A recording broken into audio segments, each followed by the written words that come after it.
कुछ दिनों बाद उस अंडे से बाहर आया तो घोंसला भी गोल था। उसने कहा ये दुनिया है, वो भी गोल। कुछ और बड़ा हुआ तो उसने टहनी को दुनिया समझा, और बड़ा हुआ तो उसने पेड़ को दुनिया समझा, फिर कभी और बड़ा हुआ तो उसने उस बगीचे को दुनिया समझा। लेकिन जब उसके पंख मजबूत हुए, जब उसने उड़ान भरी, तो उसने कहा हो ये दुनिया तो बहुत बड़ी है, बहुत विशाल है। तो सचमुच तो यही है कि 2000 साल, 5000 साल, 10,000 साल वो मेरे जैसे उस अंडे की नियति है, उस अंडे की समस्या है। मुझे याद है कि 20 वर्ष पहले दिल्ली के साहित्य अकादमी में पाकिस्तान के जाने माने शायर है फैज अहमद फैज। मैं भी उस कार्यक्रम में था। तो कार्यक्रम के संचालक ने कहा कि ये फैज अहमद फैज पाकिस्तान से आए हैं, इनको ये पाकिस्तानी तो है लेकिन इनको चाहने वाले हिंदुस्तानी ज्यादा है। ये मुसलमान है लेकिन इनको चाहने वाले हिंदू ज्यादा है। ऐसा परिचय कराया। लेकिन जब फैज की बारी आई तो उसने शुरुआत ही की कि मुझे बड़ा दुख है कि मेरा बड़ा गलत परिचय कराया गया। मुझे कहा गया कि मैं पाकिस्तानी हूँ। अरे पाकिस्तानी तो मैं सिर्फ 50 साल से हूँ, मैं लाखों साल से हिंदुस्तानी भी तो हूँ। उसने कहा कि दूसरा मेरा परिचय भी बड़ा गलत कराया गया कि मैं मुसलमान हूँ। मुसलमान तो 1500-1700 साल से, मैं लाखों साल से हिंदू भी तो हूँ। इस परिस्थिति से मुझे जुड़ा है। तो ये समस्याएं हमारे साथ जुड़ी रहती हैं। हालांकि वो फैज जब घर लौटे उनका कद छोटा कर दिया गया, उनको कारावास तक भुगतना पड़ा। लेकिन उनकी जो बात है वो शाश्वत है।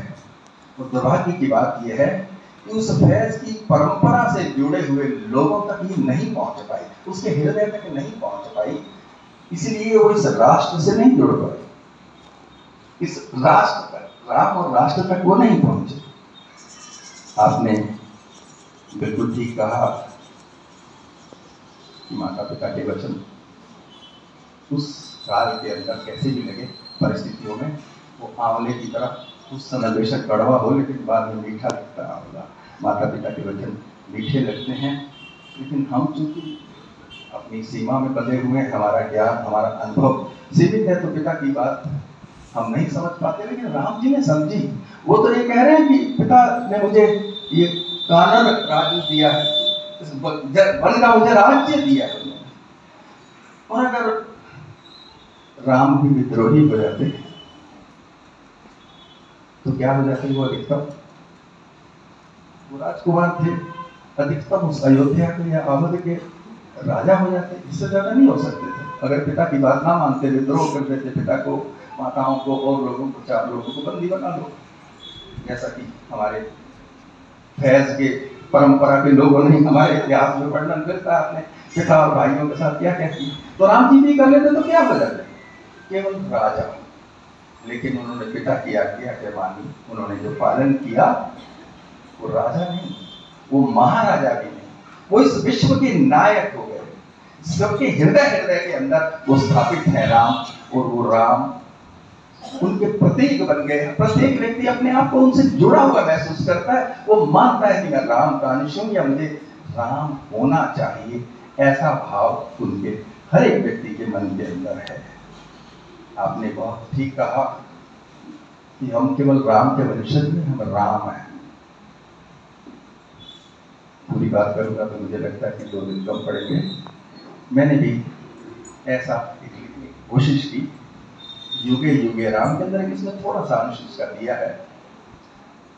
मुझे कई जगह जाने का अवसर मिला। उसका कारण यह हुआ कि मुझे मेरे माता पिता ने अनुमति दे दी आवारागर्दी करने की, बांधने से, बंधन से मुझे मुक्त रखा। तो उस नाते से मैं घूमते हुए सारे देश और दुनिया में मुझे लगा कि भारत का प्रत्येक व्यक्ति राम है। कल राम वनवासी का प्रवासी है। ये तिवारी जी उत्तर प्रदेश से यहाँ आए, मिश्र जी, विवेक जी कहाँ से आए, और सब लोग, हमारे शेखावत जी जब मध्य प्रदेश की राजधानी में पहुंचते हैं या दूसरी जगह पर जाते हैं तो ये राम के संस्कार साथ लेकर के जाते हैं। दुनिया के दूसरे देशों में जितने भी लोग इस देश से गए हैं वो भी राम है, वो प्रवासी के रूप में गए ना, वहां भी उस संस्कृति का प्रचार प्रसार कर रहे हैं। मैंने एक कथा लिखने की कोशिश की, उसको संक्षेप में 1-2 मिनट में सुनाने की बात करता हूँ। ये गांव में एक व्यक्ति रहता था, 4 बेटे उसके। उनके एक मित्र ने किसी पिछड़े हुए क्षेत्र के अंदर एक एजुकेशनल हायर एजुकेशनल इंस्टीट्यूट बनाया। वहां कुछ असामाजिक तत्व थे और विघ्नवादा डालते थे। वो अपने मित्र के पास आया, उसने कहा ये समस्या है, वहां के लोग तो बड़ा परेशान कर रहे हैं, तो ऐसा करो अपने 2 बेटे मेरे यहाँ भेज दो। तो अपने बेटे आप अपना ये इंस्टीट्यूट है, और दूसरा ये वहाँ की समस्याओं पर कम से कम ये तो मेरे साथ रहेंगे, वहाँ का वातावरण को ठीक रखने की कोशिश करेंगे। वो दोनों बच्चे उस पिता ने, आप चाहें तो उस पिता को दशरथ मान लो, उनके दोनों पुत्र गए हैं, आप चाहें तो राम और लक्ष्मण मान लो, और जो वो एजुकेशनल इंस्टीट्यूट से आए हैं वो भी विश्वामित्र के वर्तमान संस्करण है। ये दोनों लोग गए वहाँ, इन्होंने बहुत अच्छे से काम किया। और उसके बाद उस असामाजिक जो तत्व थे उस शैक्षिक वातावरण को बाधित कर रहे थे, जैसे आज सारे देश का शैक्षिक वातावरण बाधित है सारे देश के अंदर। उन बच्चों ने वहाँ पर बहुत अच्छा काम किया और उच्च शिक्षा प्राप्त करके गुरुओं का आशीर्वाद देकर के घर लौटे। उनकी सोमवार से उनकी इच्छा के अनुसार विवाह भी हो गया, लौटे। पिता ने सोचा कि ये जो खेती बाड़ी सब कुछ है ये इस बड़े बेटे को दे दूं, यही संभालेगा, मैं तो घर बैठूंगा। लेकिन उनकी पत्नी ने कहा ये क्या कर रहे हो, बेटे तो 4 हैं, किसी को दे दो कुछ दिन कहा जाएगा, और ये तो हायर एजुकेशन लेकर आए हैं, ऐसा करो इन्हें कुछ दिन किसी मेट्रो सिटी में बड़े नगर में भेजो, वहाँ जाए, वहाँ से कुछ और सीख कर आए, कुछ कमा कर लाए, कुछ अपनी पहचान वहाँ स्थापित करके आए, फिर आकर के यहाँ कुछ अच्छा सा ऐसा काम करें जिसमें चारों भाई भी काम करें और गांव के और लोगों को भी रोजगार मिले, यहाँ का एक वातावरण अच्छा हो। तो पिताजी ने आदेश सुना दिया बड़े बेटे को, जाओ भाई, दिल्ली जाओ या बम्बई या कलकत्ता, जो चाहे आप उसका नाम दे सकते हैं। बिना आरक्षण के वो इस स्टेशन पे खड़े हैं, या वेटिंग लिस्ट लिए, रिजर्व नहीं है, आखिर एक डब्बे में घुस गए। वो तीनों 2 भाई और उनकी पत्नी के साथ है। वहाँ एक व्यक्ति सीट पर बुजुर्ग लेटा हुआ था, उन्हें लगा कि सुकुमार खड़े हुए हैं, पूछा क्या बात, सीट रिजर्व नहीं होती, तो उन्हें लगा तो उनको अपने साथ बिठाया और वो गाड़ी किसी महानगर, जो भी आप नाम देना चाहे, वहाँ पहुँच गई।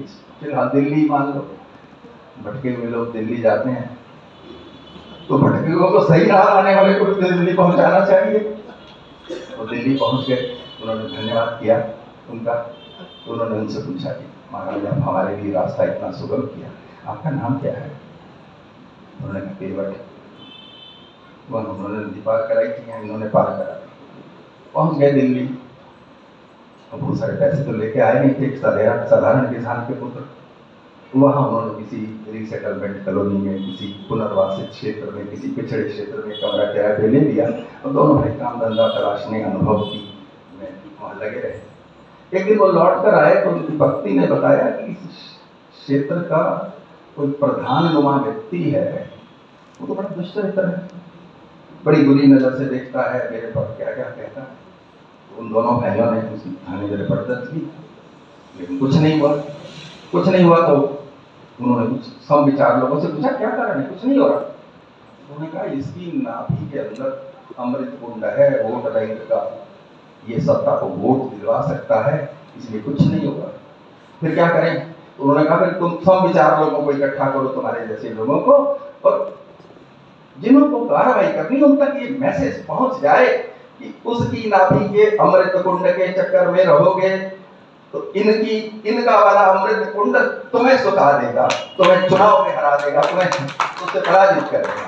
उन्होंने वैसा ही किया और आखिर उसके विरुद्ध कार्रवाई हुई। चाहे तो वो जो दुष्ट था उसका नाम कुछ भी ले सकते हैं, राम कथा समय क्या था। वो दोनों बहुत वो लोग रहे, फिर उन्होंने प्रतिष्ठा प्राप्त की, धन खूब प्राप्त किया, खूब अनुभव प्राप्त किया। और एक दिन बड़े वाले ने छोटे को कहा कि चलो अब चलते हैं। काफ़ी पैसे भी भेज दिए हमने, पिताजी ने आसपास की ज़मीन भी ले ली, एक फैक्ट्री का जो हमने प्रोजेक्ट बनाया उस पर भी काम होने वाला, तो चलो चलते हैं। लक्ष्मण ने कहा कहाँ जाएंगे भैया, कितनी सुंदर दिल्ली है, 200 यूनिट बिजली फ्री मिलती है, पानी भी फ्री मिलता है, और बरसात में तो हर गली में स्विमिंग पूल भी फ्री मिलता है, यही रहते हैं आराम से। लेकिन बड़े वाले ने कहा ना, ये स्वर्ण लंका न रचते, मुझे नहीं ये चाहिए, वहीं चलेंगे। उन्होंने कहा क्या कह रहे हो, मॉरिशस में देखो भारतवंशी गए थे, वहीं रुके हुए, क्या स्थापित हो गए, वो तो राजा बन गए, वहां उनका राज्य है। लेकिन बड़े ने कहा बेशक वहां पे वो राजा बन गए, लेकिन आज भी उन्हें भारतवंशी कहा जाए, तो हम कहीं भी रहे हम वही रहेंगे, वो लौट आए। ये आज के राम है, ये राम कहीं बाहर नहीं, हम सबके हृदय में हैं, हम सबके बच्चे भी ये सब कुछ कर रहे हैं। ये उसके समानांतर छोटी सी मैंने संक्षेप में सुनाई है, बात बड़ी भी है। तो राम, तो जब राष्ट्र की बात होगी तो राम तो बार बार यही कहते हैं कि सब सुखी सब विधि सुखी होए पुर लोका, कृपा निधान करो संयोगा। तो आपने बहुत सुंदर ढंग से अपनी बात कही, आपका अभिनंदन। हाँ, आपने पांडुलिपियों की बात भी की, आपने कहा 300 रामायण है हमारे बीच में, बहुत सी शायद ऐसी भी हैं जिनकी चर्चा नहीं होती। इस बारे में एक छोटा सा उदाहरण देना चाहता हूँ। पंजाब के अंदर जो, पंजाब तो अब हमारे देश में जिसको पंजाब बोलते हैं वो एक अच्छे हिस्सा है, आधा तो पहले उधर चला गया और जो बचा था उसके भी 3 टुकड़े हो गए। वहाँ एक परंपरा थी कि कोई भी व्यक्ति जब तक राम पर पूरा काव्य नहीं लिखता तो कवि नहीं मानते थे। यहाँ तक गुरु गोविंद सिंह जी ने भी राम अवतार लिखा, उनके एक चाचा थे उन्होंने भी लिखा, बाद में बहुत सारी। तो राम काव्य कम से कम पंजाब में ही सैकड़ों है, यहाँ तक कि कुछ राम काव्यों में तो लंका बाद में जो लिखे गए उन्होंने पाकिस्तान को लंका मान लिया। वहां के लोगों को उन्होंने रावण और दुष्ट माना, जो बार बार हमारे को अशांत करते हैं। तो कुछ वर्ष पूर्व लाहौर में एक सेमिनार हुआ, हमारे मित्र भी जाने वाले थे, मुझे भी कहा, लेकिन मुझे किसी ने बताया था कि अगर पाकिस्तान की मोहर लग जाए पासपोर्ट पर तो वो किसी काम का नहीं रहता, तो मैं नहीं गया। लेकिन मैंने मुझे कहा एक बात कि आप जा रहे हो तो लाहौर विश्वविद्यालय में ही वो कार्यक्रम है, तो जरा मालूम करना कि वो परंपरा है कि नहीं है यहाँ अब तक। उन्होंने लौट कर बताया वो बड़ा सुखद है। तो उन्होंने बताया कि वहाँ पाकिस्तान के जो भाषा विभाग के प्रमुख थे विश्वविद्यालय में, उन्होंने बताया कि 100 से अधिक पांडुलिपियां रामायण पर लिखी इस विश्वविद्यालय में रखी है, अप्रकाशित, तो उन प्रकाशित को करा नहीं सकते, वो राम से छूट गए। तो राम से छूट गए तो छपवाने में उनको समस्या होगी, लेकिन वो इसी परंपरा के थे, उन्होंने उस परंपरा का पालन किया। तो राम कथा हरि अनंत, हरि कथा अनंता। तो राम जी की बात तो हजारों रामायण हो सकती हैं, शायद उससे भी अधिक हो सकती हैं। और एक साहित्यकार हमारे यहाँ हुए, उन्होंने निबंध में बड़ी सुंदर बातें की। उन्होंने जब छोटा था तो मेरी दादी एक गीत गाया करती थी कि मोरे राम का भीगे मुकटवा, लखन का पटकवा, शायद पूर्वांचल भारत के हिस्से देखे वो। तो बोला मुझे समझ नहीं आया क्या बोलती रहती है। लेकिन मैं बड़ा हो गया, पढ़ा लिखा, नौकरी की, उच्च अधिकारी बन गया, दूसरे राज्य के बड़े नगर के अंदर मेरा वहाँ स्थापित हो गया।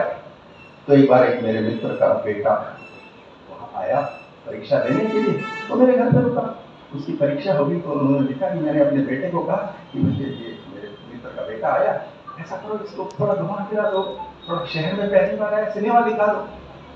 तो बोलते हैं वो 6 से 9 का सिनेमा देखने गए, तो सोच रहे थे 9:30 लौट आएगा, 9:30 बज गए, 10 बज गए, 11 बज गए।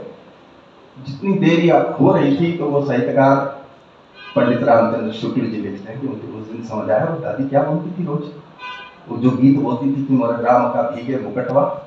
जब जब बारिश आती थी तो माता कौशल्या कहती है कि वो राम का मुकुट भीग रहा होगा जहां भी कहीं होंगे, लक्ष्मण का जो गले पटका डाला वो भीग रहा होगा। तो आज भी हर माँ, हर पिता, जब बेटा देर से हो जाता है, समय पर नहीं आता, उसके मन में भी कोई विचार आते कहीं हो, कहीं कुछ समस्या तो नहीं होगी उसके साथ, मेरे राम के साथ। तो मेरा राम सबका राम है, आपका बहुत बहुत अभिनंदन।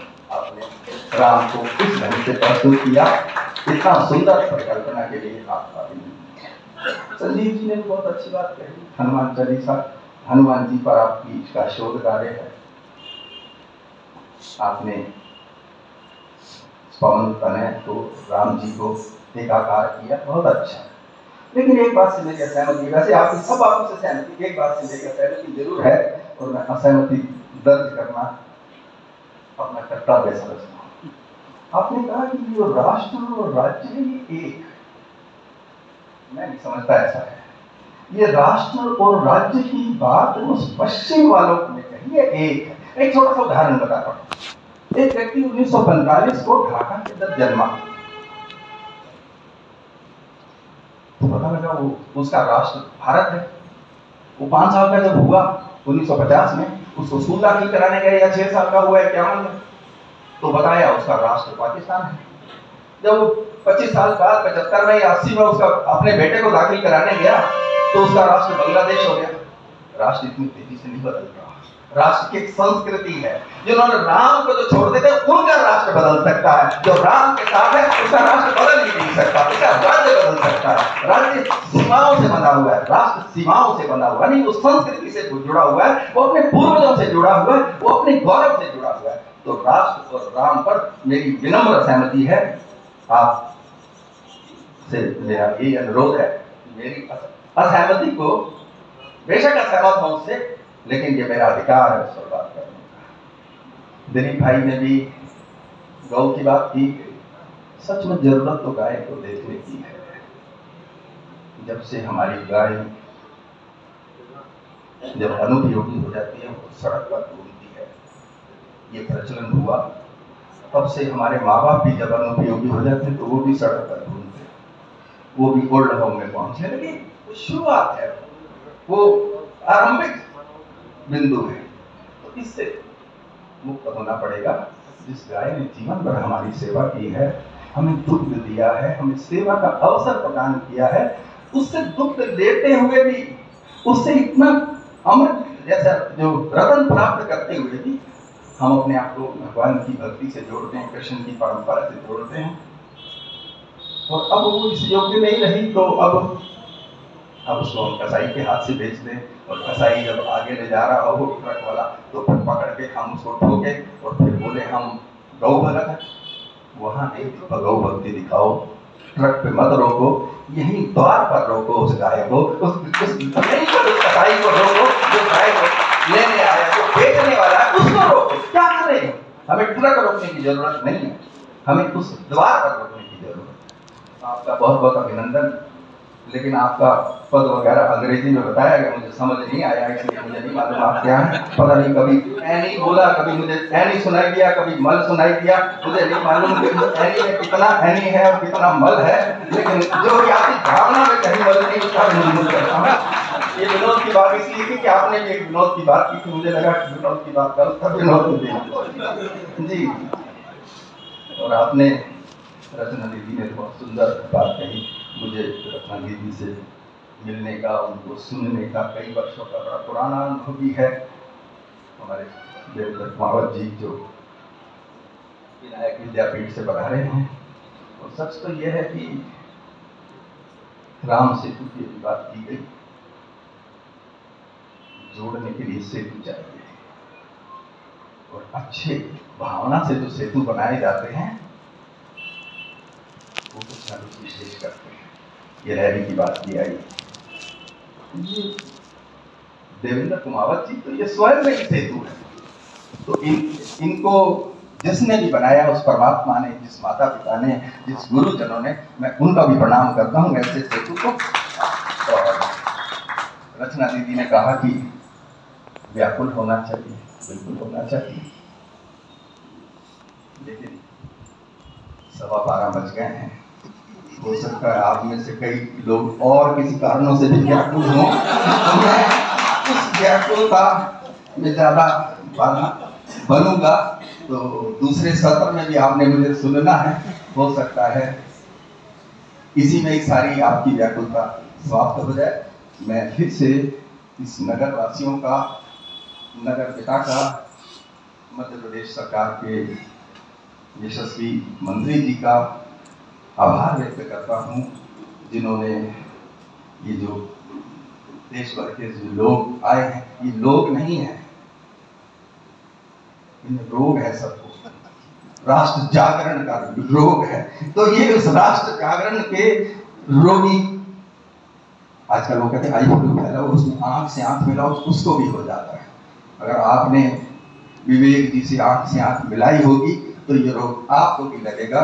इस भाव से मैं आपको भी प्रणाम करता हूँ कि ये देश राम का है, परिवेश राम का है, राम और राष्ट्र हर हृदय में स्थापित हो, यह भी आदेश राम का है। बहुत सुंदर संचालन करने वाले हमारे प्रिय मुखिया जी अभिषेक जी का भी मैं अभिनंदन करता हूँ। और मेरा स्वभाव नहीं है ईर्ष्या करने का, मेरा स्वभाव ईर्ष्या करने का नहीं है, लेकिन कभी कभी इच्छा होती है ईर्ष्या भी की जाए। तो हमारे अभिषेक जी की कितनी सौम्य वाणी, कितनी सुशील इनका व्यवहार है, अगर आप अनुमति दें तो मैं उससे ईर्ष्या करूँ। बहुत बहुत धन्यवाद। भारत माता।